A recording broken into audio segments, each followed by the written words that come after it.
Welcome back to round one of DreamHack Montreal, where we've just seen Purple getting through against the tough cookie of Glazer fairly convincingly, even though it's 3-2, I think, Firebat. It was 3-2, yeah. It's the last hero standing thing where the first queue up looked quite important, then it just sort of followed through counter all the way. Yeah, there was some of the matchups I would say weren't like, you know, easy 90-10 super favored matchups, but they were matchups that were probably 60-40, and then the ways that the draws panned out, the 60-40 turned into looking like a 90-10. So, you know, a pretty decisive lineup style victory round one. Definitely a trap people fall into, thinking, oh, it's a counter, yeah, it's going to counter it. Yeah, 60% of the time it is, and 40% of the time you're in trouble. Yeah, exactly. But going on to the next one, we're going to have Rayc and Bozzzton. Rayc, perennial performer in these American DreamHacks, or North American DreamHacks.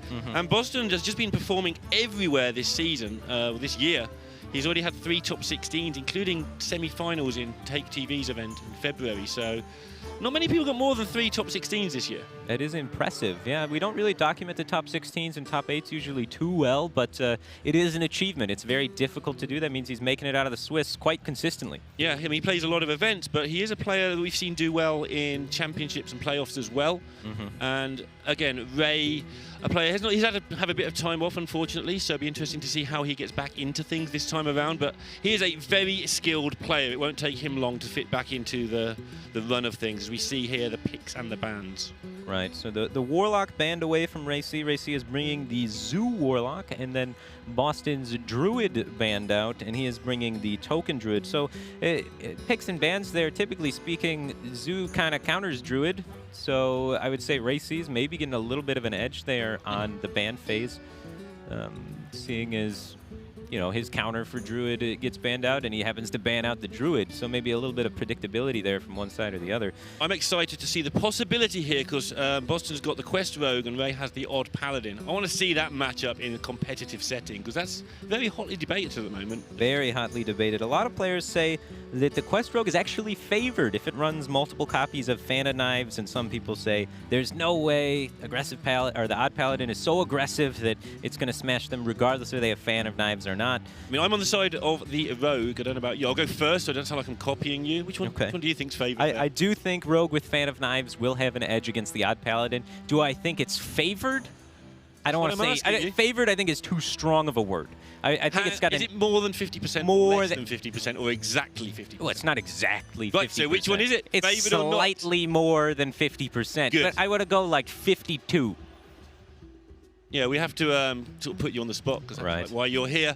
And you guys are going to get to vote who you think is going to win with hashtag Bozzzton with 3 Z's or hashtag Rayc, which is much easier to spell. Right. So he's got a little bit of an advantage there typing-wise, with the name being about a lot shorter. And I think lineup-wise, he's got a bit of an edge, too.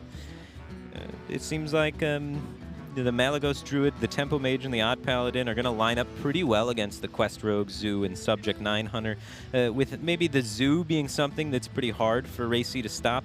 Zoo, I would say, is probably slightly favored against all 3 of Rayc's decks, so we could just see a 3-0 sweep here from the Zoo being unstoppable, which is the only kind of obstacle for Rayc. But if he's able to shut down the Zoo, then I would say he's going to have an easy time with the rest of the decks. It's just his lineup has no plan for Zoo that I can see of, unless he believes maybe Tempo Mage is really favored against Zoo. Maybe there's some spicy new tech coming out there that makes that matchup okay, or maybe he feels his Malagos is good enough against Zoo, not as a favored, but as a I don't lose it often enough for it to destroy me in my tournament. Exactly. None of his decks are that bad against Zoo, but just none of them are particularly good against Zoo. So it's kind of interesting.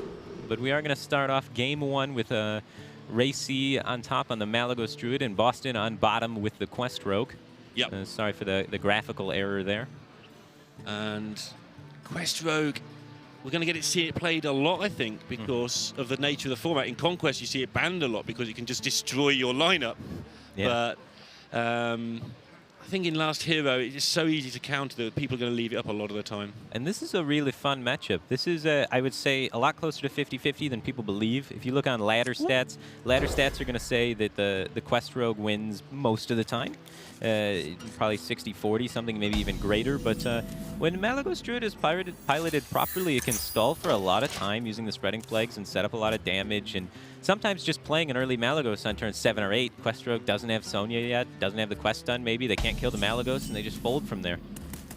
We talk about stats a lot, as obviously do I, so we're kind of biased on this next question, but do you feel we're overusing stats? Are we taking them too literally a lot of the time? Obviously, you're probably not, but are many players taking them too literally? Yeah, I think a lot of the stats, people like live by them way too much. They follow all the HS replay things, and I think it's very important to, you know, take everything with a grain of salt, try and figure out why the trends are happening, more so than just, these are all the trends, this is exactly what I have to do. It's like, well, why is this matchup favored? Why is this happening? And then try and reverse engineer it from there. Yeah, I mean, if something says, hey, this is a 67% mulligan win rate, and you're like, that card's rubbish, then you should probably have another look, because you probably missed something. But if one's 67 and one's 66, and you believe the 66 is better, you're probably right. Right, yeah. I think a lot of the stats, can be a bit weird, especially when you start considering the ladder environment compared to the tournament environment, open decklist versus closed decklist. There's so many more factors that kind of can go unseen by people that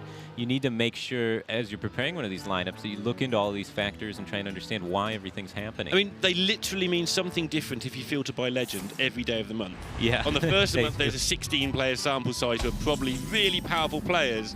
And on the last day of the month, there's 20,000 legends, some of whom are probably not so good. Exactly. It is so much variance with just player skill within Legend. If you look at people that are at 2,000 Legend, they play very differently than someone at, 500 or 400 Legend. Yeah, I think about 400 is about, for me, where the game changes again.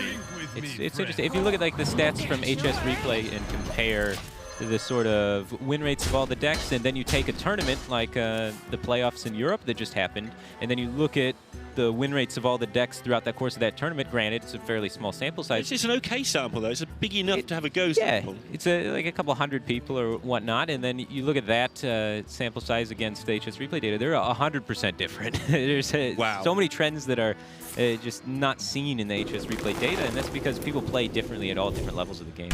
And talk about playing differently. Bozzzton not been scared here to go for an early setup, early board, trying to have some presence out there. Right, he's just trying to quest on the novice engineer, which is typically what you like to do against Druid. Druid's a slower deck. You need a lot of resources after the quest is complete. You don't win just by completing the quest in this matchup. You complete the quest and then have the fuel to keep going afterwards. So it's really ideal to quest on the novice engineer. So getting the novice Shadow Step and being able to get the Zola out there, it's all just been going quite wonderfully for him. And this is how Quest Rogue has changed since the latest set, since the nerf in particular. You hated doing it with Novice in the olden days. It was too slow. Oh no, 2 mana 5 times. That's 10 mana. I can't possibly last that long. Right. But now you've got Giggling Inventors. Yeah. You have as long as you want. Yeah, you can stall for an incredibly long time. Druid does sometimes get some game if you don't kill them quickly enough, but it's about that mid-game presence, not about that early-game presence. You need just enough gas to get through repetitive spreading plagues and removal of that nature. Interesting to note here, there is no Zola for Bozzzton any longer, so he's not going to be able to have as many infinite combos. He's also down a Youthful Brewmaster. So there is still actually an infinite combo that he can do if he does need to get to the later stages of the game where you can brew a brew. So you play the Death Knight and then whatever card, usually Giggling Inventor, and then you Brewmaster the Giggling Inventor, and then you Brewmaster the Brewmaster with the other, and then you get to redo that every single turn of the game without actually spending any cards. Infinite combos in card games have long been a nightmare for the opponent. A lot of players tend to forget about that one. They only pay attention to the Zola one where you get to play a minion and then Zola it and then Zola the Zola. That's so the one I can understand. Yeah, then people like get their Zola messed with some way or another, or they have to expend it for some reason and they forget. As long as you save a Brewmaster with Giggling Inventor, there's another infinite combo that you can do. So Bozzzton's playing a fairly interesting game here. He's not going too slow, making sure to keep pressure on Ray. And while Ray's messing around having to clear up these boards, he's just not applying his own pressure. But Alex Straza can change things in a hurry sometimes. For sure. And the Twig as well. He needs to try and maybe get that completed. 5 turns of facing Rogue. It's gonna what could go wrong? I have to imagine Bozzzton feels very comfortable at this state of the game.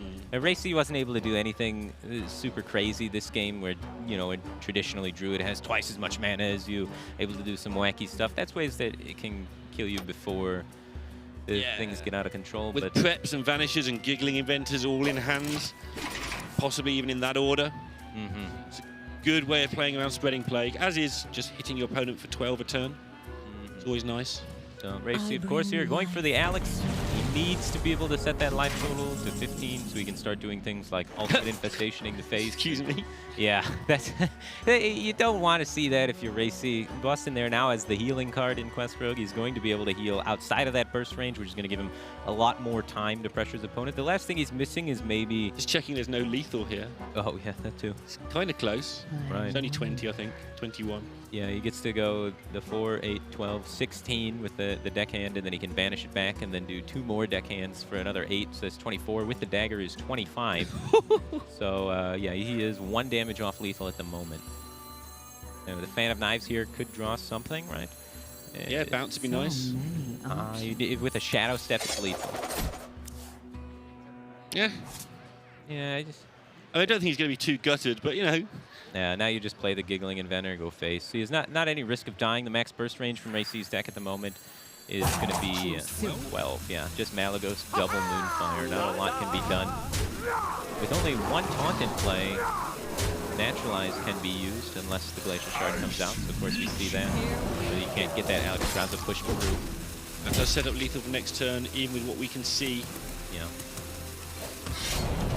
Even if most of the minions are killed off, it's just a spectacular position to be in.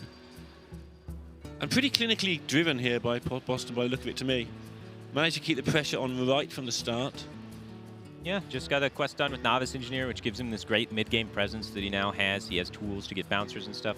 He leaves both the deckhands exposed, so Spreading Plague double Naturalize is going to stop the Vanish Lethal here. And you see Rayc spotting that immediately, knowing, hey, these are the chargers in his deck. If we remove these, suddenly he has no burst in his entire deck. So the trouble is Ray's not been able to establish his own UI turn or get his twig going. Yeah. So Bozzzton maybe getting a little bit cocky here, leaving those chargers exposed like that, removing the ability for Shadow Step, Youthful Brewmaster, and Vanish all to be used for damage. If he would have developed the board with simply Giggling Inventor last turn, he could maybe push the deckhands through for lethal. yeah, no charge left, I don't think. We've seen a boar and 2 deckhands. Depends if he's playing the second boar or not, which is not readily easy to check. He is only playing the 1 Stone Tusk boar.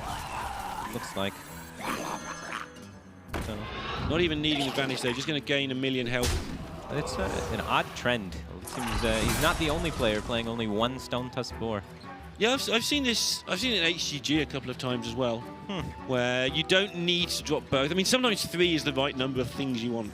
So 3 is just how many charges they seem to want. It's just so odd as a one-of in Quest Rogue because now you remove your ability to quest on that minion as easily. So like, sure, it's not 3 deckhands. It's a boar you can't quest on. Sure. Right. So now when you draw the boar, you're never thinking that you have the ability to quest on it. Drink with me, friend. Here we go. But I think Bozzzton got all that queued up. It looked like the mouse did a lot of work there. Yeah, just trying to make sure he doesn't make any, fatal errors here. It's pretty tough to lose from the position Bozzzton's in. Rayc doesn't really have cards that can combat infinite 4/4s like this. Think of any cards in Hearthstone that combat infinite 4/4s? Sure, like Twisting Nether. Fine versus this sort of thing. Maybe just make loads more 4/4s when you play it. And you do it all again. Yeah. Maybe if you had 2 Twisting Nethers, Yeah, there. and something for 2 mana that let you play Gul'dan. Yeah. So the Quest Rogue taking what is typically a favored matchup pretty handsomely there. Opening up with just a very good draw for Bozzzton, being able to quest on the Novice Engineer, having the Shadow Step, the Zola, and then drawing the second Novice Engineer makes completing the quest super easy and convenient for him. Able to take out that Druid from Rayc. The Malagos Druid did not have any favorable matchups, I would say, for Rayc, so it makes sense that he leads with it. Not at too big of a disadvantage losing it. You lose some percentages against, maybe you were saying you could use it for the Zoo, what have you, but Malagos Druid's unfavored against Quest Rogue, unfavored against Zoo, and unfavored against Subject 900. So you lead with that and see what your opponent opens with, and at least start to get the information of how to use your 2 good, useful decks. Because now Bozzzton's locked into the Quest Rogue, so he has to play the Quest Rogue again, and Rayc's coming back with the Tempo Mage. The Tempo Mage, we were talking about it last year, I would say if there's a deck designed by Blizzard to beat Quest Rogue, it's Tempo Mage. The secrets are insanely powerful at preventing the quest from even happening by having the explosive runes to stop the minions from being played, the counterspell to stop the actual quest card from being played. This is like a 95-5 matchup. And it laughs at Giggling Inventor. Yeah. Giggles at Giggling Inventor. It just has all the missile shots that are able to blow it up quite efficiently. So it's very, very difficult to win this matchup as the Rogue. I'm surprised to see him mulling away the Preparation. It's a card that can be super handy for being able to get that tempo out. Prep Vanish obviously isn't very good, but usually you use Prep to break Counterspell to be able to play your good quest. against counter, but he has got the coin anyway. Right, That's why. Yeah, that makes sense. Oh my, the Mana Worm. That's a good card, I hear. I don't know how many different ways we can sarcastically say this guy has Mana Worm in his opener, but we're going to have to invent a few more this weekend. He's Bozzzton already given the well played, realizing that he's not going to have too much of a shot in this one. Thinking about maybe not playing the quest, maybe coin the dagger so he could like deckhand it or something. I sometimes feel that people don't coin dagger enough, but I must admit, whenever I've seen them do it, I don't think I've ever seen it actually work, like against Paladin, against this sort of deck. I always feel that coin dagger looks a lot more tasty than it actually is. I can taste the mana. That should be powerful. He's going to be able to go Sorcerer's Apprentice, the 1 mana glyph, and then another glyph spell, buffing the Mana Addict up to 5 attack. Is Mana Addict real? I've seen it in real. a few It's decks. APX Void's tech in Tempo Mage. Came out maybe 2 months ago, I would say. And then he was kind of laddering on the Asian server at the time, and then it started just catching like wildfire on the Asian server. And then they started playing 2 Mana Addicts in Asian Tempo Mage, and oh my goodness. North American Tempo Mage still usually only runs 1 or sometimes none. There's like 1 card slot that's kind of flexible in Tempo Mage, and people don't really know what to put in there. Sometimes they put in the 3 mana 2/1 plus 2 spell damage for your next spell guy. Sometimes it's Mana Addict. It's just kind of floating around as a tech option. Sometimes people try things like MC Tech or Blood Knight, but Mana Addict's a powerful card in the deck, able to, after you put up a Lunith, for example, able to do a lot of work in the later stages of the game, and sometimes early game it just catches people off guard. And it depends what you want to tune for, right? Like this early game here, obviously against Quest Rogue is exactly where you want to be, but then maybe you want something that gives you 5% extra against one of your bad matchups. Right. Something a bit slower. Very good versus Unexpected Druid, results is good fun if there's enough spell damage in your deck. It's pretty goofy, yeah. Versus Druid, for example, they run out of removal because there's so many must-remove threats for Tempo Mage now. You have to kill the Mana Worm. You have to kill Sorcerer's Apprentice if it's on the field. You have to kill the new Spell Power minion. Oh, yeah, the anomaly. The Cosmic Anomaly? Cosmic Anomaly, thank you. You have to kill Luna if that's on the field. So there's just so many must-kill minions that you run out of removal, and Mana Addict is kind of one of those must-kill minions. So it fits that theme of that run the opponent out of removal, get a minion that finally sticks, and when a minion sticks in Tempo Mage, you can push a ridiculous amount of damage. Yeah, you're talking about having to kill Luna. Have you seen many of those stick around? Because when it does, especially if you've got both Sorcerer's Apprentices down and you're not playing Pyroblast, the game just ends on the next turn. I had a game that was a beautiful highlight on stream where I was able to get the Luna to stick, and I think it drew 18 cards. And that's why I don't understand why a lot of people do run Pyroblast in this deck. Because it breaks your Luna. Yeah, it's horrible. Sometimes you get the Alunith with your Luna, and that breaks it so horribly, and you feel so bad. That's kind of okay. At least you've got an Alunith. Yeah, you need Alunith in your deck. That card's insane. But Pyroblast, I mean, it is obviously very good at closing out, especially unfavorables like Warrior. It can just survive. When you need a little bit extra damage. But I mean, that's kind of what Glyph is for in the deck, is to find those. Yeah. You don't always get it, but it kind of helps in those unfavorables to do something unexpected. Yeah, I'm a big fan of not messing with my Luna and just letting her just go through the entire deck. It's a really fun card. It changes some of the ways that some of the matchups work. You know, Tempo Mage isn't quite as brain dead as before. You have to sometimes save Sorcerer's Apprentices for your Luna if you like have Luna in hand and things like that. I find Apprentice play really interesting in this deck for that exact reason. I've seen people keep Luna in their mulligan, but not play it until turn 9 when they're ready to go full of Right. Yeah, it's really cool to try and evaluate when will Luna be good, and you can kind of tell based on what cards you've drawn how good Luna is expected to be, and it's really a high skill cap card and it's very difficult to play 100% optimally with. Yeah, and imagine if it goes in a higher skill cap deck, it could be very exciting later on. At the moment, it's one of the easier decks to play, I'd say, but still, like you say, not completely brain dead. Sonya coming out here for Bozzzton, giving him a chance. Sonya's got to be one of the best cards in the entire deck, but sitting here at 12 life. Yeah, Ray's got 12 in his hand. Just make sure he wants to count that he doesn't die next turn, and he'll be good to go. Yeah, exactly. Just thinking about playing the Explosive Runes, maybe try and prevent a Scale Hide. The quest shouldn't be able to be finished next turn. But super defensive. I would have been interested to see if maybe he would like bump his 2-2 in, then ping off his own 2-2 so that Bozzzton couldn't heal with the scale hide at all, and then fireball face and try and set up to double frostbolt the next turn. It would have been kind of funny. Yeah, it's interesting watching people just blow up their own boards against Rogue. But you know, this approach works as well. The explosive runes is going to make it impossible for Bozzzton to heal up with scale hide because he has to play a minion, take a bunch of damage from the explosive runes, and then play the scale hide and heal. So it's checkmate right here, and the Bozzzton has no outs. I'm interested to see how many of these tempo majors rise to the top of this tournament, because this is its one job. It's expected to do pretty well, I'd say. If you look at how Europe playoffs went, Tempo Mage was a high-performing deck in that tournament. I think 2 players that made it through the playoffs did Tempo Mage. Well, Scalehide's going to gain some health, but I don't think he's going to get him out of range. No, he's going to go 2-6, exactly as planned, and then die. He's not even going to heal with the Scale Hide this turn. He's going to go for another Giggling Inventor. He's not trying to stabilize with the 1 health because he realized it doesn't really play around any outs. He's just going to try and maybe complete the quest. If he draws Mimic Pod's a Shadow Step, he can complete the quest for lethal. Yeah, important to see how good that play was, even though he's getting a fireball in the face. He knows that he can't beat the fireball in the face, so ignore it, find a way to win the game. But those plays often go unseen, I feel, from some of these top players, that actually give yourself that 1%, that naught, whatever number it is. Find the extra. I think Zalay was trying to sort of, from the other side, where it's 99.99, he says try and find the extra 9. All right. And now we have either Zoo or Subject 9 Hunter. What do you think beats Tempo Mage more? Well, I don't know how Zoo does these days, if I'm honest, against Tempo Mage. All right, they have... they seem to be okay for me, I think. Yeah, I'd say Zoo is favored. Don't over-tap, just be a bit of Wake, and you should be okay. And Cosmic Anomaly is scary. Be weary of your positioning a little bit from the Shooting Star Cosmic Anomaly combo. Shooting Star's so good. Yeah, it's very powerful. It's what really kind of pushed Tempo Mage from being a Tier 2 aggro deck to potentially a Tier 1 aggro deck. And it's what's made it interesting to build as well, because you can now occupy board for 5 or 6 turns, whereas before you'd lose it. You'd play your turn 3 Kirin Tor, and that'd be like the last thing you did that was making a board. Now you can, I was talking about late game Lunas.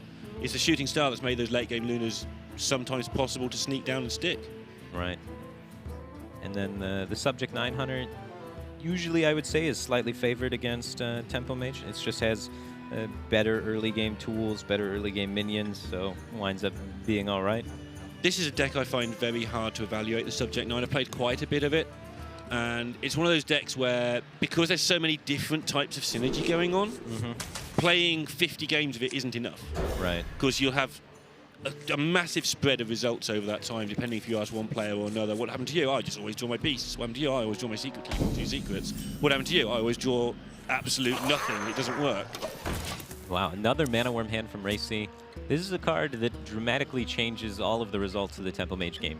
If you have Mana Worm in your opening hand, you're going to do a lot better than when you don't. It's a crucial card in the deck, and one of the ways that the deck is able to have a chance against anything. Bozzzton already put to a bit of a decision here. Yeah, Freezing Trap every time. She turn 3. Mole Ping.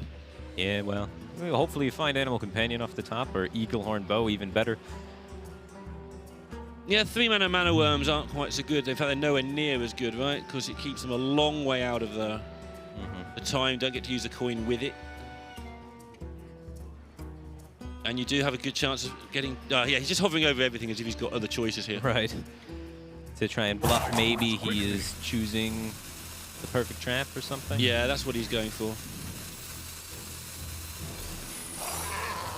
Yeah, I thought he might do this bump after that messing around. No, he's not going to actually do it. He's just going to think about the bump. Think about the explosive trap bluff / wandering monster bluff. It is more likely to be explosive trap or wandering monster than it is to be freezing. But yeah, a little bit of mind games there. Trying to confuse Rayc, make the traps a little bit harder to identify. When I say Bozzzton is very solid, this is the sort of thing I mean that's probably not going to help at all, what he just did there, because it's just... Rayc's still going to attack a lot of the time here if he was going to anyway. And if he's not, he won't. It's not going to change his opinion. But Bozzzton does a lot of the little things very, very well in this game. Yeah. And that's why he's so consistently getting that extra 1 or 2% over many people that maybe are better heard of. I don't know at what point I have to stop saying that Bozzzton's not very well heard of. I think He's pretty well heard. Yeah. He does all right.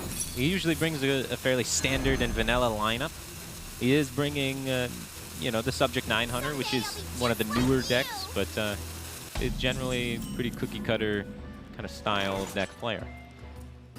Wandering Monster, particularly nice in this deck, along with those Venom Strike traps. And Snake Trap's a big deal in this because you want to get the targets for your Razormaws, your Houndmasters. Snake Trap not super great against all the missiles from Temple Mage, but No. But then anything that stops you getting hit in the face for a short time Sure. is actually not bad. yeah. Generally, you can kind of outvalue the Temple Mage if you're able to get on the board. Just if you're shoved off the board, Hunter has a very hard time getting back on the board. So it's really important that he's able to have both of these moles stick, get this Houndmaster down, and cement his position here. Otherwise, it's going to be a pretty uphill battle trying to reclaim the board as a Hunter. And although the Tempo Mage deck is very set in its ways, the moment you say there's just that one tech slot, I feel this isn't the end of it. I feel there's still a lot to be messed around with the spell damage versions. There's too many good uses for Shooting Star to just only have one deck for the next 6 months. Huh. Too many things you can do with that card. Yeah, I've seen some interesting Tempo Mage builds that include, like, the 2-mana 1/4 spell damage guy. Oh, yeah. I that- know what you mean. Spell Shifter or something. Yeah, and it, like, switches stats while it's in your hand from a 1/4 to a 4/1.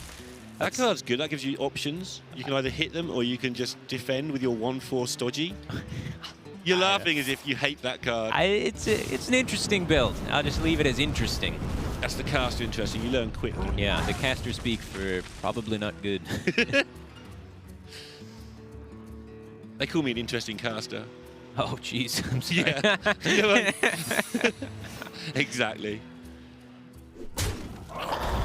Well, we're going to get to see the Luna go off at some point here. Yeah, it's an interesting pan out for this matchup. It seems like the Tempo Mage has more value than the Hunter at the moment, which is usually not how this goes. But Yeah. Bozzzton hasn't seen his Spellstones. He hasn't seen his heavy hitter cards yet. Yeah, and Rayc's gone Mana Worm into Apprentice, which is just two Right. cards you cannot leave up, so Bozzzton's had to sacrifice value just to stay alive. But he's still likely to get the value back over time. Doing that thing he's done, I guess if you start bluffing, you've got to continue to bluff for the entire game. Yeah, he's trying to pretend this Mossy Horror isn't a Mossy Horror. That it's some secret that he doesn't want to play, I guess, is the read that I'm kind of getting off. But This is horrendous for him, though. Houndmaster's one of his... This is a surprisingly important card. Of course, those bad secrets I was talking about earlier. The ones that turn into mediocre secrets when you have a The Houndmaster. future is Luna ours. coming out. Luna very powerful against Hunter. Does not die to Flanking Strike or Eagle Horn Bow. But it's not very good against Mossy Horror. It does die to this Mossy Horror that Rayc thinks is a random trap. So let's see if maybe he shows some emotion here as Mossy Horror comes out. No. Nope, stone cold. There's a little eyebrow twitch. There's a little eyebrow twitch. But why was he trying to play that on turn 2? Yeah, Doesn't he know it costs 6 mana? What a noob! exactly.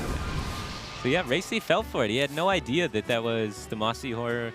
Yeah. You know, whether that's from the mind games of mousing over it a bunch or whether it's a one-of tech card that your opponent's probably not going to have in his hand. Yeah, hard to tell exactly there.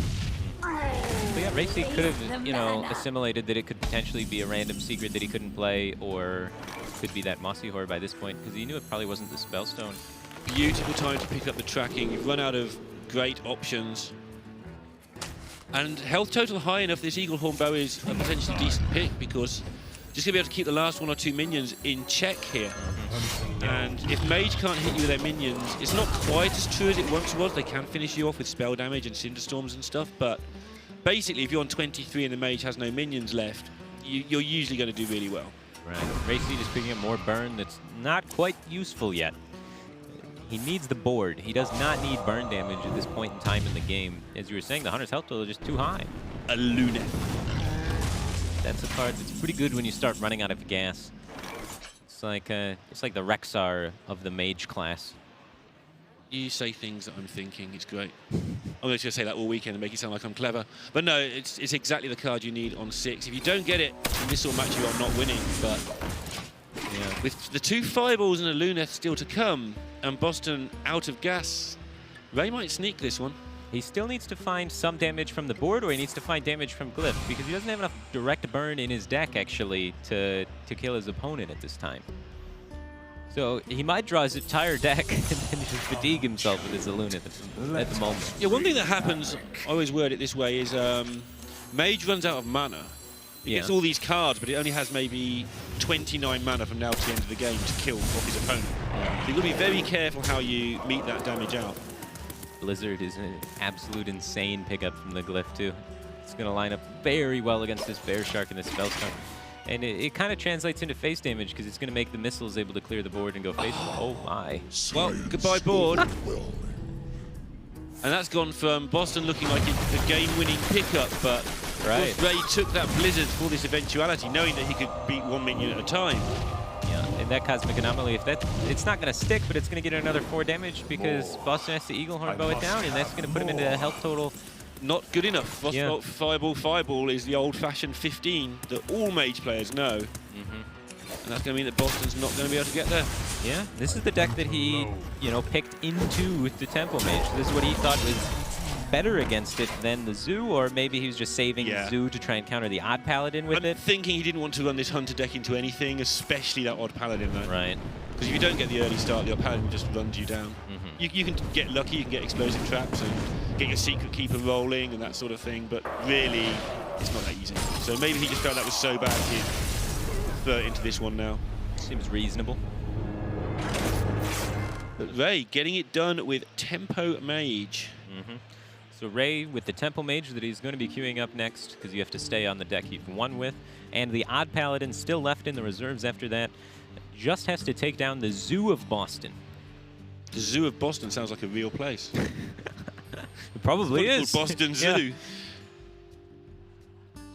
Getting another go if he doesn't win with this, with that Odd Paladin. His own Zoo getting banned. I didn't think we'd see many banned Zoos today, but actually having already seen how Purple's lined up and how Bozzzton look now, Zoo looks like a decent call for this tournament in these early stages. It's kind of always been the case, right? Like every last year's standing tournament, like Zoo just shines. It's like day one of the meta is always the same. It's like everyone plays Zoo, they just don't lose. It's a good deck. It doesn't have too many hard counters. Just has a chance against everything. It's not a flashy deck, so a lot of people don't associate it with being really high tier. It's a deck that can be a sweeper at times. It's pretty easy for Zoo to just kind of turn into a sweeper deck.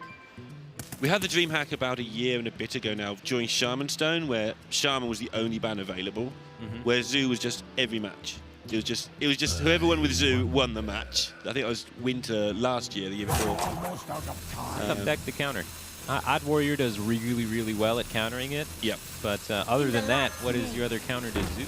I think we'll see more Odd Warriors as the day goes on. We haven't seen, well, we just saw the one and it was banned so far. I guess Odd Rogue does fairly well against Zoo. I wouldn't say it's a hard counter by any means, but it does quite good. Temple Mage does not do well versus Zoo traditionally. Yeah, I think it's got a little bit better, but there's better and there's good. They're different words. Bozzzton trying to damage himself this turn so that he can play out the Fungal Enchanter to heal himself to then play the Happy Ghoul next turn. A couple of Void Walkers could protect the board as well if he wants to go that route. Yeah, I would love to see the Void Walker come out rather than going for the buff this turn. Just the one, or do you want to coin out the other one as well? Yeah, just put both out there. Get as much things on the field as you can in the early game. Protect your early game minions. So many possibilities. Just thinking about maybe saving the coin so that you can get the buff off and get a 5/5 Happy Ghoul out there a little bit quicker. But you get such a good Fungal Enchanter next time you play the other Void Walker. It must be tempting. Yeah, you can take those value bumps in. But he's going to defend his coin. It's also good for being able to, break through counterspell, what have you. Yep. But so's playing both spells this turn. Yeah. When they haven't got a secret up. This way now he has the Void Walker too to absorb the explosive runes from the Kirin Tor secret. That's so that probably also, the reason. Yeah, that works out well for him. So now he gets to go coin, check for counterspell, play the Void Walker, check for the explosive runes, and then get the 2 3/3s out there. So that's going to work out super nice. Why do you call? Yeah, and the Light Warden's going to be a menace as well. Not usually a card that does much, you find. If he gets one buff, it does a lot, but It's it pretty doesn't get that good. buff that often. Yeah. most of the time, I would say, yeah, it's usually like a 1-2. But it's a 1-2 that forces a lot of attention, for sure. And look at this. It's going to be more than just a 1-2 in this game of Hearthstone. It is going to absolutely dominate the board, so Bozzzton is free to go crazy. Yeah, and that's probably going to be it, unless Rayc can string together along multiple top decks in a row here to assemble something. But he's going to need to get the Cosmic Anomaly. He's going to need to get the Shooting Star. Without those cards coming in the near future, Zoo's going to be able to just keep snowballing. It's worth seeing how Bozzzton has approached this in terms of not bothering to buff his minions, just get them out there, get the tweak on the Light Warden, and that was enough to trade up. I'm glad to see Doomguards coming back into Zoo. I was getting a little bit agitated with, you're playing a deck with a class that has Doomguard available, you're topping out at Leroy. It just made me feel a little bit twitchy, I didn't like it. The Leroy is interesting. It opens up more slots. It allows you to have more tech cards usually, is what one of the reasons for the Leroy. And Zoo is that little bit slower, so you do sometimes have cards lingering in your hand these days if you don't get happy balls. But it still makes me uncomfortable when Doomguard's just not in your deck. When you're topping out at 5. Well, if you're trying to target other board control decks, Doomguard's really good because it's such a powerful presence at controlling the board when it comes down. It's tough for other aggro decks to interact with. But if you're trying to target control, if you're trying to beat some of the other slow decks, it's better to be able to just accumulate burst over time. So then the Leroy becomes better because it's being comboed with the Soulfire, whereas Doomguard, you can't really combo it with Soulfire all that easily. Yeah, if at all. Yeah, you take 50-50s if you're lucky. But yeah, for this tournament, it does seem like aggro is the main presence, so a lot of players have gone with Doomguards to be able to win those aggro mirrors more consistently. And it is interesting that the players that we've seen so far, especially Bozzzton and Purple, aware that it's going to be an aggro meta, so bringing their own rather than trying to counter it, and just teching for the meta rather than, again, going one level above, which is what people try and do. Perhaps realizing when you go one level above, maybe it's just not strong enough against anything else. Right. Mana Addict this game not doing a whole lot.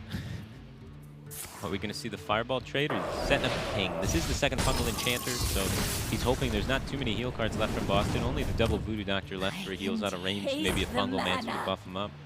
Worth noticing how this is going to work, though. Yeah. So good for him. And that is going to set up lethal and most likely just beat the game there. He's going to have to Fireball ping this Doomguard to be alive at 1. I don't think you bother. I suppose you do bother. You're playing in round 1 of one of the events of the year, so... Nah, there's no way. There's just not happening. Yeah, he needed to get a few key top decks. Mage can win that matchup, but it most of the time does not. Zoo versus Odd Paladin. I did not honestly expect to be seeing this in round 1.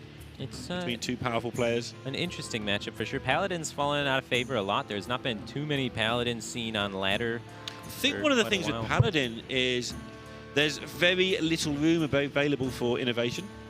Like, if you want to play Paladin, you can play Blood Knight, you can play a Divine Favor, but there's no room for someone just going, hey, I've built an entirely new Odd Paladin deck. It's just not going to happen. So people get bored of playing the same deck, especially when it's not particularly groundbreaking. It's different if you're playing like Malygos Druid. Sure, let's just keep playing that because it's good. Right. When your deck's kind of tier 2, tier 3, and you've got no room to make it interesting, they do just vanish off the ladder sometimes. And one of the consequences of Paladin not being as common on the ladder is people began to cut Despicable Dreadlord from Zulok.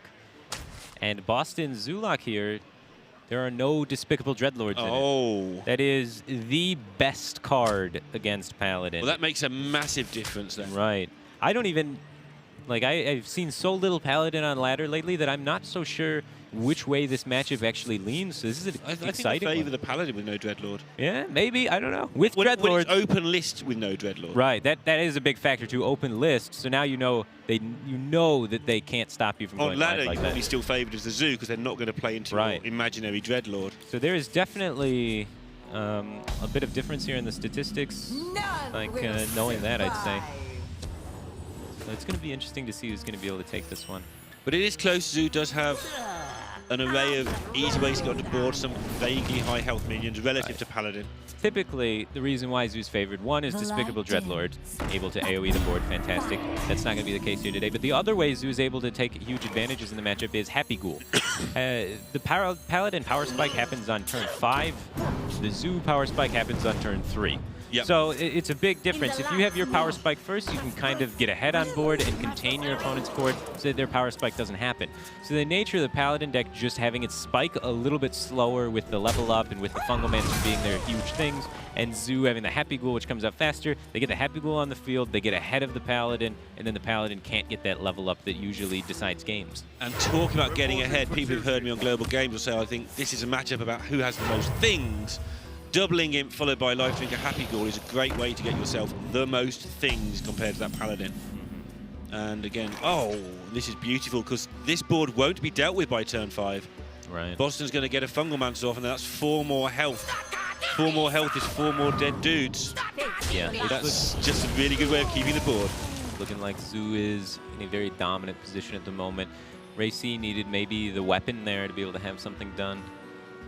Something that could help him trade with these doubling imps a little better. I mean, from where he's sat, he might not be in that much trouble. It's not From where we're bad. sat, Yeah. he's not in a good spot. Yeah, he gets to take a value trade here and remove another minion, but yeah, the Happy Ghoul coming out. This is the tempo swing that changes things. Because without this Happy Ghoul, you know, maybe the Paladin makes it to turn 5 to the board, and the Paladin gets a decent level up, which allows him to take value trades, and he snowballs from there. But now, suddenly, the Zoo just has so many minions in play that he can use to trade his opponent's minions and have them live afterwards, and he starts edging out the board, snowballing from that position, and is able to win a lot of the time. One of the few matchups as well where Fungal Mancer actually being a 2-2 is sort of relevant. Normally it's just a dead minion. It just doesn't do anything unless you evolve it. Ooh, that's a big pickup here. Lost in the Jungle going into your turn 5 is huge. You're going to get so many more Silverhand recruits on the field. Reporting for duty. Wow, that changes things dramatically. There'll be 2 extra 1/1s here for Rayc. Now suddenly Bozzzton can only trade into a few of these minions. Will be out of range though. His minions will be 5/5s down to 5/4s after he's hit them off. So it's gonna be really close after this level up comes down. But Rayc can of course use Fungal Mancer instead if he thinks he's gonna get a better chance. Yeah. He can also even use Blessing of Might and make some more dudes depending on what he picks up and just try and have the big turn one turn later. Yeah, it's probably not a level up turn yet. Oh, that's interesting now. Now he's got the double mights that allow him to potentially trade up. So the double might hero power, you're floating a mana, which feels pretty ugly, but you get some nice trades here and there. And he's going to be able to try and set up for a bigger level up on the next turn, it looks like.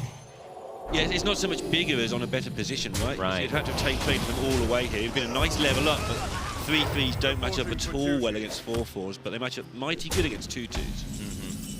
Just trying to set up the positions to get the value trades. And then Rayc can bump, heal, and play another Fungal Mancer. So that's going to get his minions to a size where, I mean Bozzzton, I'm sorry, can get his minions to a size where they can't be value traded into as well, except for the 2/2 of the Fungal Mancer, of course. So the level up, once again, not looking super appealing. There's not many hero powers that are better than Warlocks, but I think making 2 dudes for 2 mana is one of them. Yeah, exactly. And then eventually, he's going to make it to the crucial turn 7, where you can hero power and level up in the same turn. Or you draw a Vine Cleaver, and then the game just changes so rapidly. Yeah, if you have Vine Cleaver and a reasonable health total, holy smokes, as Paladin, do you have some gas going forwards. Because those are the games where Paladin is just so good. Where you've got Vine Cleaver, and then you level up on 8 or 9. Right. And this is where you see where if Bozzzton did run Despicable Dreadlord and just played Despicable Dreadlord any of these turns, the game was just over. Yeah. So that's why typically this matchup's Zoo favored. But without that inclusion, Rayc has turn after turn where his hero power stays relevant and stays threatening. Bozzzton can't do enough damage to force Ray to trade into him. He's the one who's always having to do the trades. Right. Now next turn he's going to be able to get a level up on a bunch of minions. The Doomguard's pretty big though. Leroy. Well, no, Leroy wouldn't be good here. The Doomguard's awesome here. Now he can trade off all the Silverhand recruits if he wants. He's got to be wary of this level up. Oh my god. My goodness. But at the same time, you are also afraid of the raid leader's potential, as if that minion sticks around, it can do a lot of work. This way you get to preserve more health on your minions. I'm not so sure that killing the raid leader was actually correct there, though. Reporting for duty. It means that minions are going to stick around a lot of the time, but yeah. Why don't you like it? kill less Silverhand recruits. Sure. And the minions only took 1 damage that turn. They would have taken 2 if you left the raid leader up, but the thing is, it doesn't really give your opponent any break points in the trade. Excuse me. So he didn't want to waste his Solarium there because obviously he was going to be able to use the stuff after the Doomguard anyway. And now he's just picked up so much ridiculous stuff. Yeah, Solarium probably the best top deck that you could have ever hoped for in that situation. One of the new inclusions from Boomsday and Zoo, and it just gives Zoo so much gas, so much ability to continue playing threats after they run out of cards. Yeah, the cards he got from it just meant he didn't even need to play the Doomguard, that he was resigned to playing that turn. Yeah, Bozzzton's late game turns have been pretty well. And now he's just got to work out what he wants to heal. Yeah, Rayc looking like he's lost the chance to play that level up there. He went with the weaker play of the Fungal Mancer that turn in hopes that he could be good enough to set up an even bigger level up later on. But a little bit punished for that. Just a bit. Bozzzton's trying to work out what to heal here. And it depends whether he's going to trade or not as to whether he heals the Doomguard to keep it around for the whole game or the Voodoo Doctor, you know, what's he going to do with that card? And he likes having a chunky 5/4. I don't think I blame him. Reporting for duty. Rayc needs to find a Vine Cleaver, needs to find something that can help him win back on the board. But we fight. So the reason, therefore, healing the Doomguard over the Voodoo Doctor is that Voodoo Doctor, when you're training to 3/3s, wouldn't survive anyway. Right. And so he's given himself a play against that level up. It makes sense. That level up, still just rotting away in the hand, waiting for an opportunity where things can happen. If Rayc picks up a Lost in the Jungle or something. He's going to need it for taunts in a minute because this is Yeah. getting very close to lethal setups now. I don't think we'll see Bozzzton rush it. He'll just keep killing stuff, but maybe he'll try and kill enough stuff that he still has lethal next turn, but not enough stuff that he keeps trading forever. And Yeah, maybe he draws a Vine Cleaver or something. it's like he's going full trade this turn. The 7/9 even seems to be trading. That's only a 7/9. Who needs 7 damage when you can kill a Divine Shield on a 1/1? Yeah. One of these minions is going to have to die if he wants to kill all of the recruits. Either the 2/1's got to go. Looks like he's even trading the 4/1 then. Yeah, looks like it to me. This is the one he was talking about last turn when he was looking at what to heal, whether this would be the board state or whether 3/3s would be the board Right. state. But by making the heal last turn, I think he helped the level up not be played. Well, yeah, but then at the same Because time, the trade would not have lined up nicely anyway. now that it hasn't been played, this trade's really awkward for you. The 4/1 into the 1/1, and now after the Doomguard's traded once, now if the level up comes out, it clears it. But he still has a pretty solid board against the level up. Yeah, I'm not saying he was happy with the play. That's what made him keep picking on the play, because it took him the whole turn to decide whether he wanted a 4/3 or a 5/4. Oh my. That, however, is the card that he wants. Oh my goodness, this is disgusting. That's a very good turn for Bozzzton. Able to heal that Doomguard out of range so he can then get a value trade as well. Able to just Soulfire down one of these 3/3s so he doesn't have to trade off as many minions. That's basically GG right there for Bozzzton. Yeah, and you can see how the matchup kind of goes, where just that little bit of early game pressure that the Zoo has over the Paladin forces the Paladin to not get the desirable level up, and then just because of being slightly faster, the Zoo's able to prolong the level up for as long as it did and deny it the value that it needs to be able to close the game. And when Ray sees this, I don't think this game will take much longer beyond this point. Maybe one more turn to see if he's forgotten something. Yeah. But I can't see a good out here for the Paladin ever. You don't have to trade into this 1/1. It's not going to get buffed by anything. Who cares? Even with no Despicable Dreadlords. Interesting. Yeah. It didn't look hugely favoured in that middle game, though, there. No, it looked like it could have went either way for a little while there off the draws that were happening. The Doomguard into Doomguard with the Solarium and all that stuff going on was pretty powerful. One of the most potent draws I've seen in Zoo from a while. Reporting for duty. Yeah, even the early game, he just got the curve was beautiful. Yeah. For duty. There is no part of this game where the Zoo deck seems to be drawing poorly. Victory is yours. Ray offers the hand, throws out the victory is yours, and Bozzzton joins purple on 1-0 here in the early stages of DreamHack. Yeah, it seems like he played very well, played pretty solidly, brought a fairly standard lineup. And one thing I want to note is the bluffing in that Subject 9 Hunter game and how he was able to actually do work with that Mossy Whore when typically it's a pretty bad card in the matchup when it's been sitting in your hand the whole game. Your opponent can kind of figure out what it is and play around it. Rayc actually played right into it, so it's pretty sweet to see. Yeah, 2 5-game sets in the first round here. And that last one, I have to say, I'm a little bit surprised that Ray even brought the Odd Paladin, especially in a field where I think you would expect to see a lot of even Warlock, Druid, and Odd Warrior in particular. So it seems like Odd Paladin really just doesn't have a very good position in the meta right now.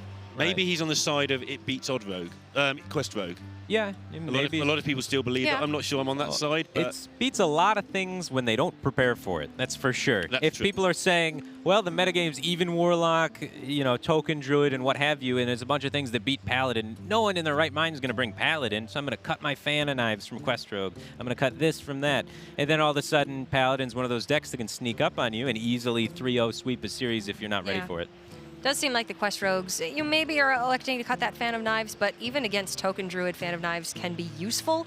So Paladin's kind of caught in the crossfire there, with just one of the best counter cards being included in a deck that already can win any matchup. Maybe the Odd Paladin's slightly favored, but it can be very close. So that last one, definitely not doing exactly what it wanted to do for Ray, but still very close sets here in our first round of Swiss at DreamHack Montreal 2018. We are still finishing up a couple of matches out on the floor, so as soon as those are completed, we will be moving right into round number 2 of the Swiss. We're going to be going through, I believe, 4 rounds of Swiss total today, 9 rounds over the course of the weekend. So don't go anywhere, guys. More DreamHack Montreal Swiss coming up.